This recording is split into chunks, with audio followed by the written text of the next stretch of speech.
Alright, so I'm warming up to my RØDECaster Pro 2. At first I didn't like it at all because I used to use the RØDECaster, 1, RØDECaster Pro. It didn't have a 1, but it was the RØDECaster Pro. My RØDECaster Pro is so simple to use, I just fell in love with the efficient workflow that I had with it. So when I got this RØDECaster Pro 2, I honestly didn't like it, but it was more on my end as the user. I just didn't understand how to navigate all the bells and whistles. So it does take a while to start up, but I am slowly appreciating all the features that it has with it. I have my Shure SM7B microphone plugged into the back, and there's actually a setting. This is my favorite part about it.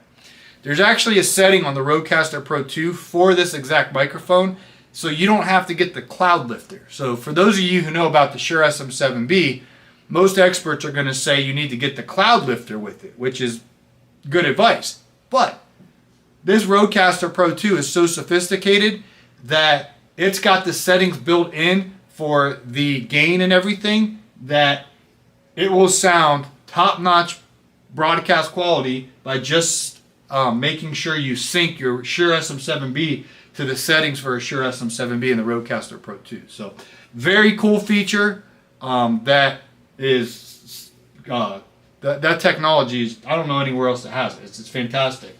I also have quality studio headsets. These are Audio Technica. They plug into the back, and so for my little setup here of a dynamic microphone and commercial style headphones, this RØDECaster Pro has been great. It connects over here to my MacBook Pro computer that I then connect to Adobe Audition. That's how I record all my audio work. And then there's also a mini micro SD card that plugs into the back of this, so I can record to that micro SD chip and transfer it to my computer. But what I always do, well, I should do it more, but what I try to do is record it onto the micro SD card as like a backup while I'm also recording it to Adobe Audition, just so if there's ever my computer just shut down in the middle of a recording session or something, I always had the backup on there. But it's a touchscreen, so all of your commands and everything that you want to do, you can just do with the touchscreen. So I'll click on microphone 1 here, and you can see where it says RE20 or SM7B. I have the SM7B setting on there, and there's all kind of things I honestly, this thing is so complex. I don't even know probably 10% of what it can do. But for me, I'm just trying to record a podcast that sounds good. So my Shure SM7B, my RØDECaster Pro 2 with my good headphones and recording at Adobe Audition, I'm very, very happy. So I know I had said things before that weren't as kind, but I don't really think it was Rhode's fault.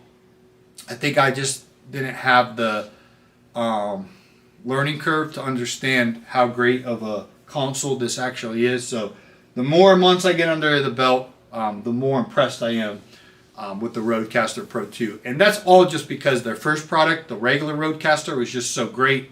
That's like, what's that saying? Don't fix it if it ain't broke, or something like that. That was my philosophy. I was like, you guys already have an incredible product, but I'm starting to see that the 2 is better as I learn how to use the new features. So anyway, I've been using for many years now the RØDECaster Pro regular, now the RØDECaster Pro 2, and they definitely get the job.